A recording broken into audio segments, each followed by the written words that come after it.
મહાભારતનો એક પ્રસંગ એવો છે કે આ બાજુ ટેન્શન ચાલતું હોય છે અને સ્વયં કૃષ્ણ જાગે છે યુદ્ધને લઈને કે યુદ્ધનું પરિણામ શું થશે, કઈ રીતના દાવ પેચ કરો, બરાબર. અને અર્જુન જે છે એ ઘસઘસાટ ઊંઘતો હોય છે, ખરેડા બોલતા હોય છે.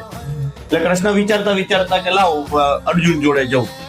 એ કદાચ જાગતો જ હશે, મને ટેન્શન છે, આ મારું યુદ્ધ નથી થતા, મને ટેન્શન છે, આ તો એનું યુદ્ધ છે. તો ત્યાં જાય છે તો ઘસઘસાટ ઊંઘતા હોય છે. એટલે કૃષ્ણ જઈને એમ કે છે, ઉઠાડે છે, સાલા તને આટલું બધું ટેન્શન હું લઈને ફરું છું, તું ઘસઘસાટ ઊંઘે છે. તો ત્યાં અર્જુન એમ કે છે કે જેના માટે કૃષ્ણ જાગતો હોય એને તો પછી જાગવાની જરૂર જ નથી. એટલે આટલો કૃષ્ણ ઉપર વિશ્વાસ છે, વસ્તુ સમજ્યા ને. અને કૃષ્ણને એમ છે કે ના, હું જે કરું છું એ આના હિત માટે કરું છું.